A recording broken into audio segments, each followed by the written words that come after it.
Moi, je lui ai dit, moi, j'aime bien danser, mais j'ai pas la sensation d'avoir le corps pour. Puis elle m'a dit, ça veut rien dire ce que tu dis, essaye de danser. Bah, en fait, elle a pleuré. Elle avait les larmes aux yeux et toute l'équipe avait les larmes aux yeux. Puis ils se sont dit, mais en fait, t'es malade, toi, il faut vraiment que tu fasses quelque chose, hein. Moi, j'ai envie de me surpasser. Et puis, je sais que ça peut être un fail, je sais que ça peut être moche, peut-être que ça va pas, enfin, les gens aiment pas, enfin, mais au moins, je vais tenter.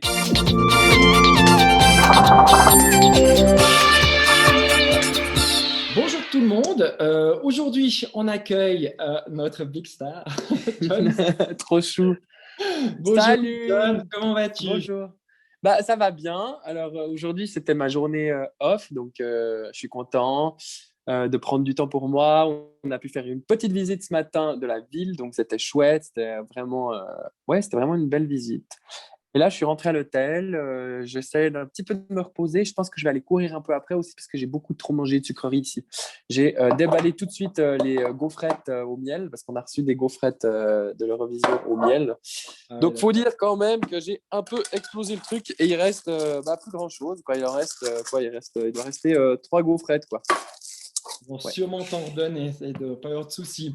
Alors, si on repose un peu le cadre, hier, c'était la première journée des répétitions pour la délégation suisse, donc c'était ta toute première prestation sur la grande scène de la Haui Arena. Donc, avec exact. une nuit de repos, c'est quoi ton regard de manière générale que tu as eu sur cette journée? Alors, sur la journée, ça a été vraiment super. Je suis vraiment très content parce qu'il y a eu énormément de choses à faire et je les ai toutes faites avec énormément d'enthousiasme et de passion. Donc, c'était vraiment cool parce que tout le monde était chouette, était sympa. Alors, si on décortique un peu la journée, alors on est venu me chercher en bus. On est parti non, on est parti l'après-midi, on est parti vers 1 heure, quelque chose comme ça. Et du coup, bah, j'ai pu voir Sacha un petit peu, on a pu discuter. J'ai pu préparer ma tenue, m'habiller, regarder le son, qu'on check tout ça, que tout soit bien.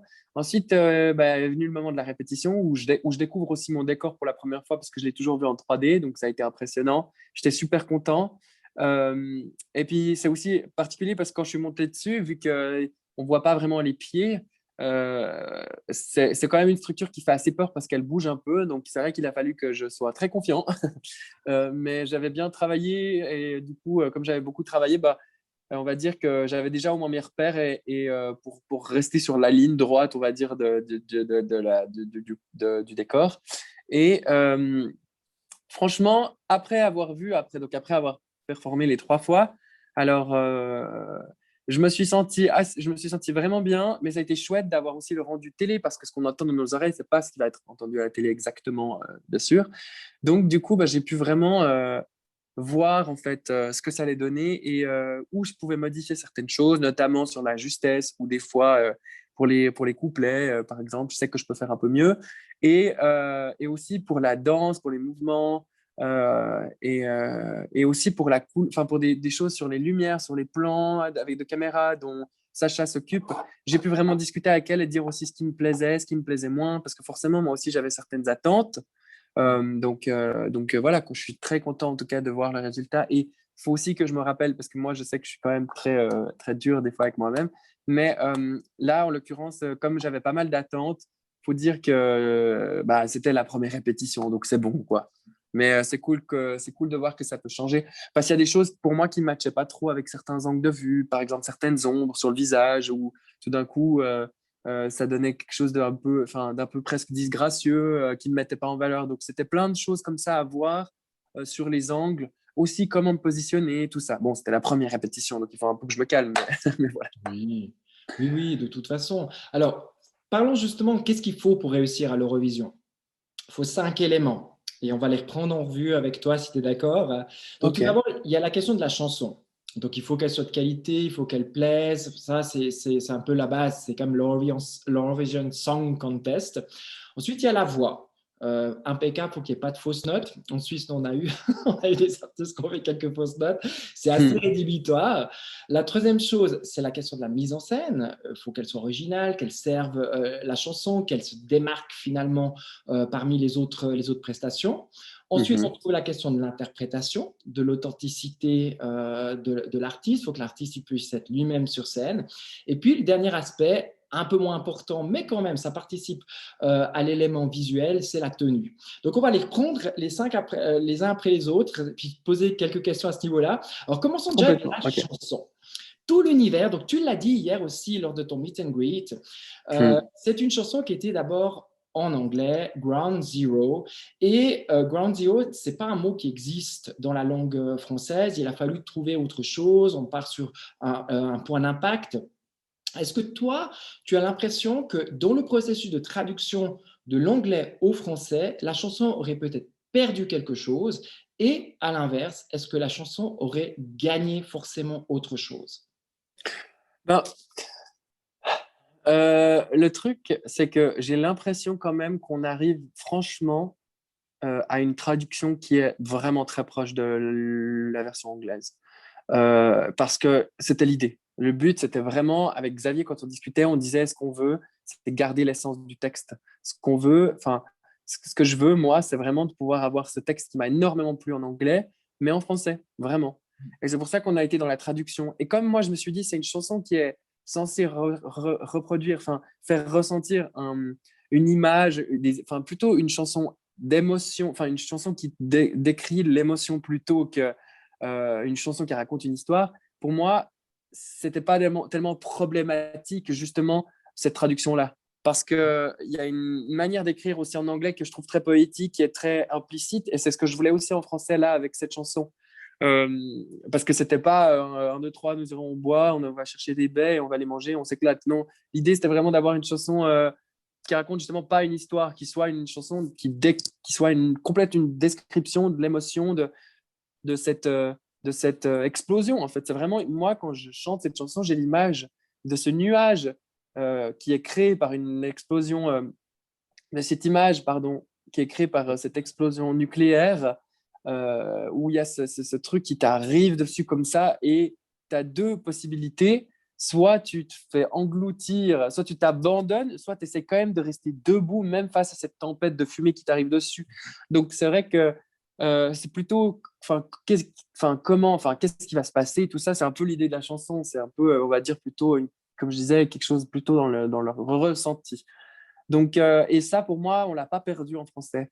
Et on l'a même peut-être un peu upgradé parce que, enfin, le truc, c'est qu'en anglais, je trouve qu'il y a vraiment il y a vraiment cette disponibilité, cette possibilité de jouer avec la mélodie qu'il y a peut-être moins avec les consonnes suisses, enfin, françaises, francophones, enfin, de la langue française, pardon. Et du coup, comme il y a moins cette possibilité, je trouve qu'on est plus dans l'interprétation. On est plus dans une articulation plus poignante, je trouve.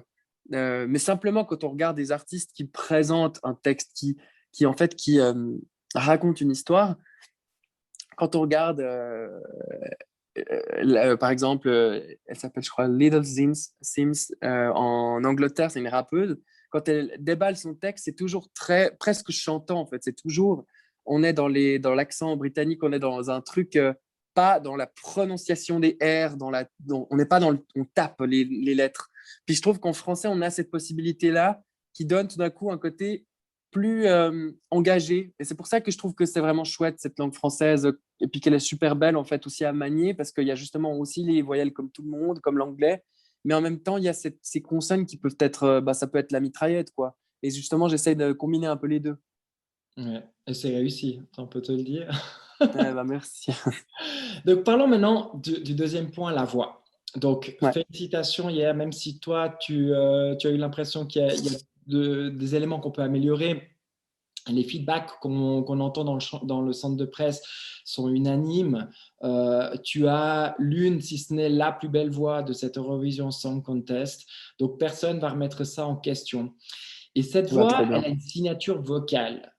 C'est cette capacité que tu as à pouvoir aller chercher des notes très haut.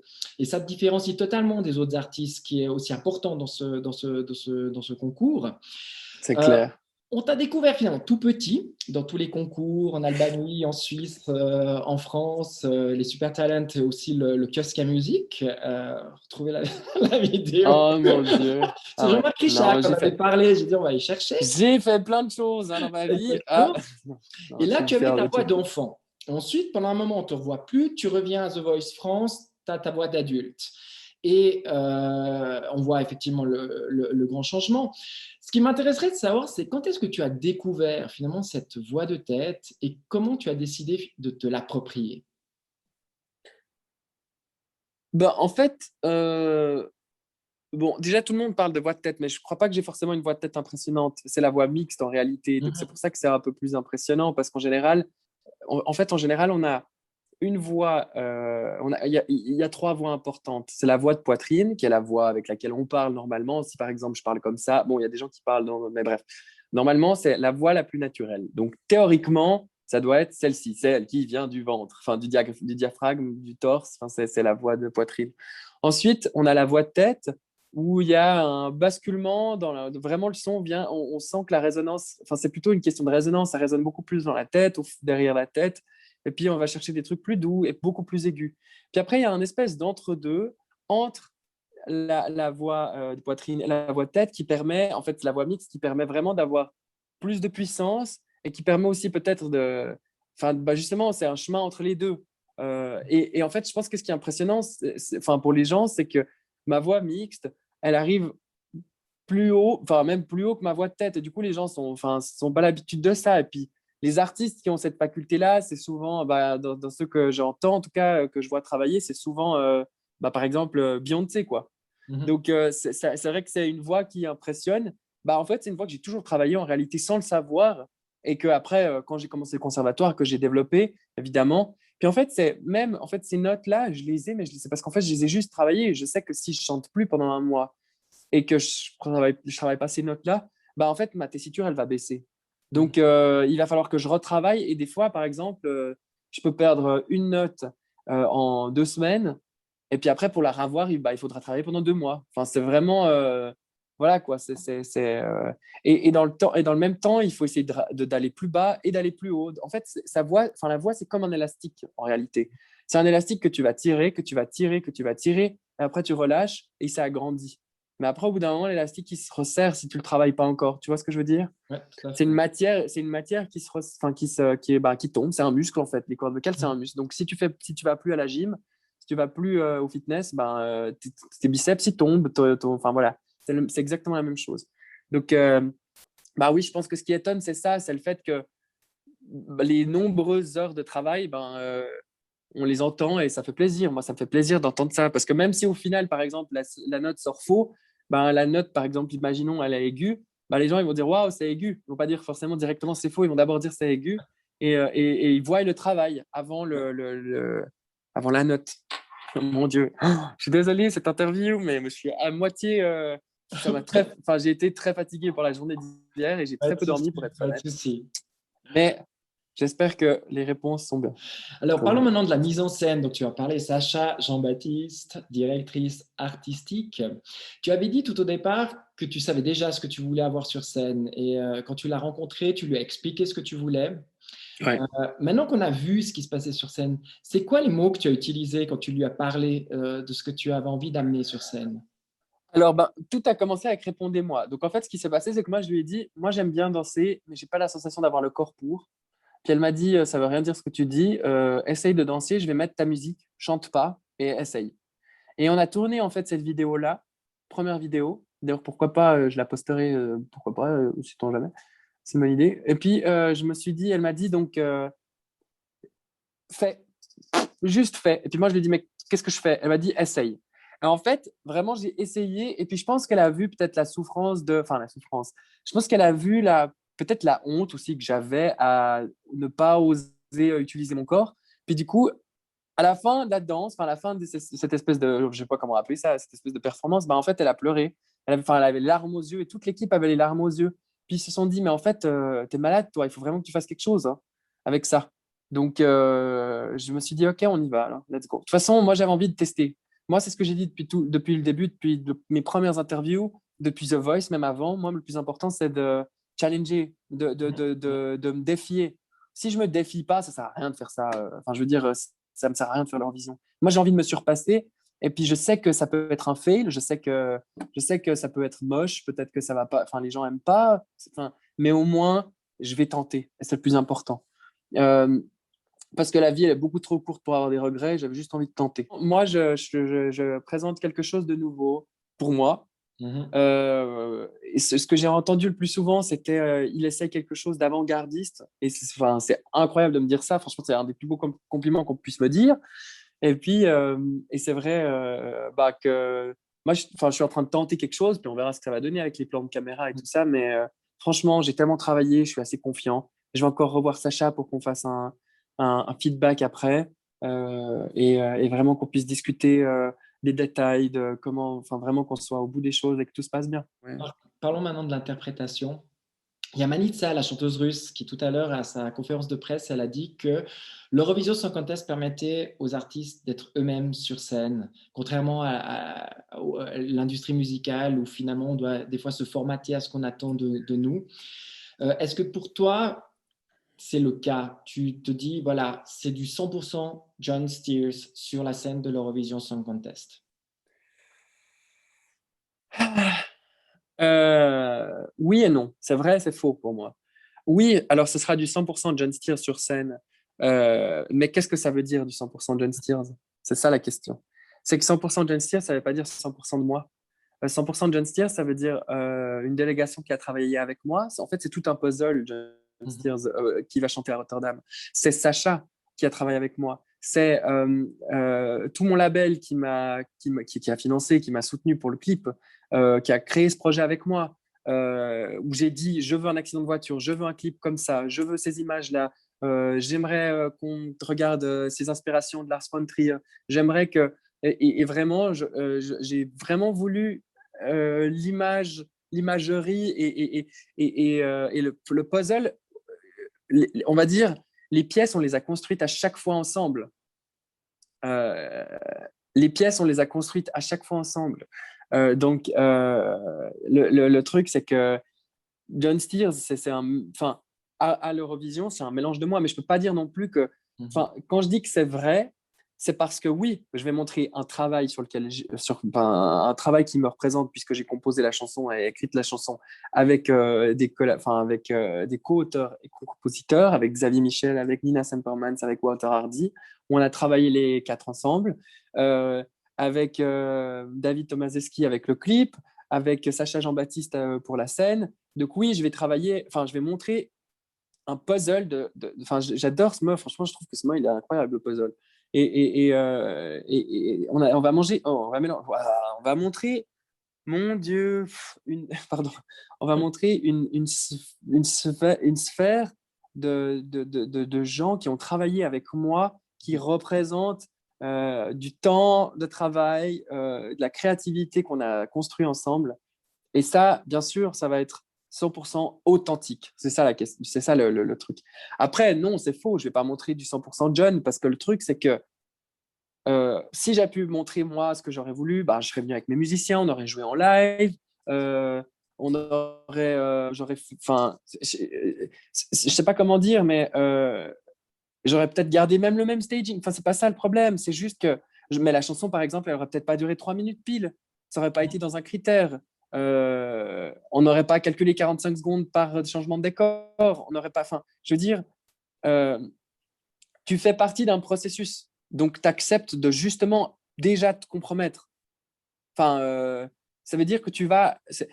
Peu importe, même quand tu te maries, tu acceptes que l'autre, enfin, tu acceptes de te compromettre. Enfin, je veux dire, il y a ce compromis-là, dès le moment où tu participes à quelque chose qui n'est pas toi, qui ne t'appartient pas, tu te compromets. Donc, tu peux pas dire que c'est exactement toi. C'est juste ça le truc.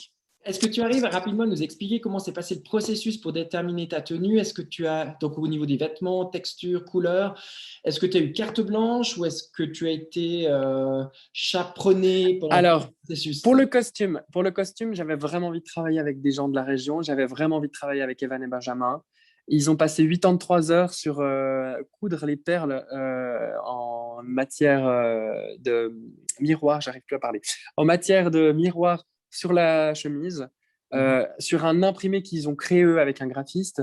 C'est des gens avec un cœur exceptionnel, avec qui j'ai aimé travailler, qui m'ont écrit après Répondez-moi qui m'ont écrit, si jamais un jour tu as besoin d'une tenue pour un shooting sur Instagram, si un jour tu as besoin d'une tenue, enfin d'un shooting, pour un shooting, n'hésite pas à nous écrire. Je leur ai écrit, je leur ai dit, ben, franchement, j'aime beaucoup ce que vous faites, j'ai regardé, alors pourquoi pas, je vous réécris. Et au final, je me suis dit, mais attends, en fait, bon, ça a été annulé, bref, voilà. Quand il a fallu revenir, je me suis dit, mais attends, pourquoi pas travailler avec eux? Enfin, d'abord, les rencontrer. Je les ai rencontrés. Le feeling, ça a été direct. On a beaucoup aimé travailler ensemble. C'est des gens avec un cœur vraiment énorme, qui ont pris tellement de temps pour moi, qui se sont vraiment donnés. Ça m'a vraiment plu. Et c'est vrai que oui, ça a été une belle expérience de travailler avec eux. C'est des gens avec un grand cœur. Et pour moi, le plus important, c'est de travailler avec avec des gens qui soient humains et qui s'investissent en fait. Et ils se sont investis d'une manière phénoménale. On a dû faire le live en tape. Ils ont fait une tenue. Quand on a décidé que le décor était blanc, comme c'était, enfin, on verra des bouts de ma tenue sur le red carpet, là sur le tapis rouge. Et du coup, on a fallu recréer une tenue. Donc, il a fallu refaire une autre tenue. Ils ont dit, on fonce, aucun problème. On a refait une autre tenue avec la possibilité que la première ne soit pas vue, mais enfin, vraiment avec une créativité énorme, en nous faisant une quinzaine de croquis. Enfin, ça a toujours été vraiment, c'est des gens qui se sont investis, ils ont reçu les tissus, ils ont travaillé tout de suite dessus, et ils font quand même enfin, ils font des tenues maintenant pour des artistes internationaux. Ça se développe beaucoup et je suis tellement heureux pour eux. Et c'est vrai que moi, c'est le but aussi, c'est de montrer l'Eurovision, c'est représenter la Suisse, mais ce qui est beau avec ça, c'est représenter en fait comment dire, la de représenter, de tirer en fait les spotlights sur moi, puis de dire regardez en Suisse en fait, de prendre l'attention et de dire regardez ce qu'on fait. On fait des belles tenues, on a des artistes qu'il faut absolument pas qu'ils abandonnent la musique parce qu'ils sont incroyables. Et il faut les motiver. On a besoin de vous pour ça. On a besoin que les majors existent. Le truc, c'est que j'ai vraiment envie qu'on ramène l'attention sur ça. Et je pense qu'on a vraiment du talent en Suisse. Mais le problème, c'est que pour le moment, déjà, le métier de chanteur n'est même pas considéré comme un métier en Suisse. Donc, j'ai hâte que les gens comprennent que c'est un métier.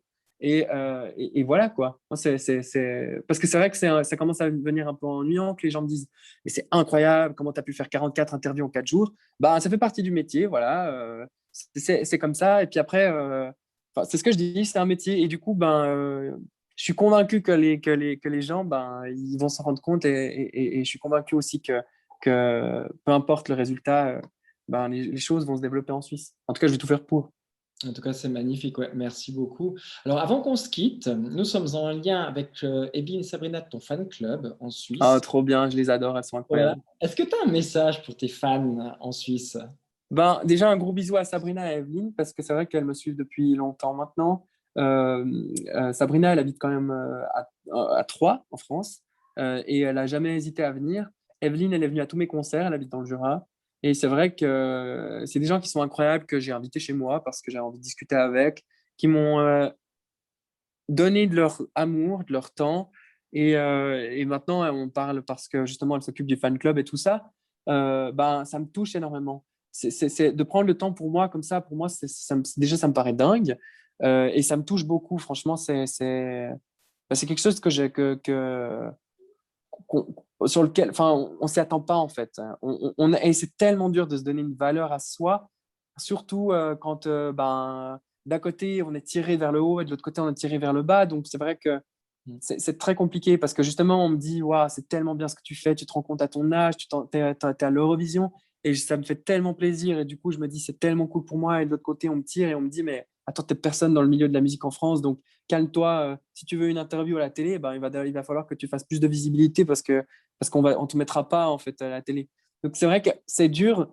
Enfin, c'est un peu le yo-yo, et c'est pour ça que du coup ça me fait plaisir d'avoir ce soutien. Ça me fait plaisir de recevoir tous ces messages sur Instagram. Les gens sont exceptionnels. Leur soutien enfin franchement, c'est pour ça que je fais ça. C'est pour rencontrer des gens. Moi, j'aime les gens. C'est ce qui m'inspire le plus. Et recevoir tout cet amour-là, tout ce soutien, pour moi, c'est juste, ça me permet d'aller de l'avant dans ma vie, en fait, et dans ma vie d'artiste surtout. Donc, merci à tous ces gens-là. Donc, merci beaucoup, John, pour le temps que tu merci nous as accordé. À vous. Je sais que tu as un agenda qui est serré. Merci. Alors, bonne chance pour la deuxième répétition. Salutations merci beaucoup. de la délégation suisse, puis à tout bientôt. Merci, ciao, ciao. Ciao, ciao. Allez, ciao, ciao, ciao.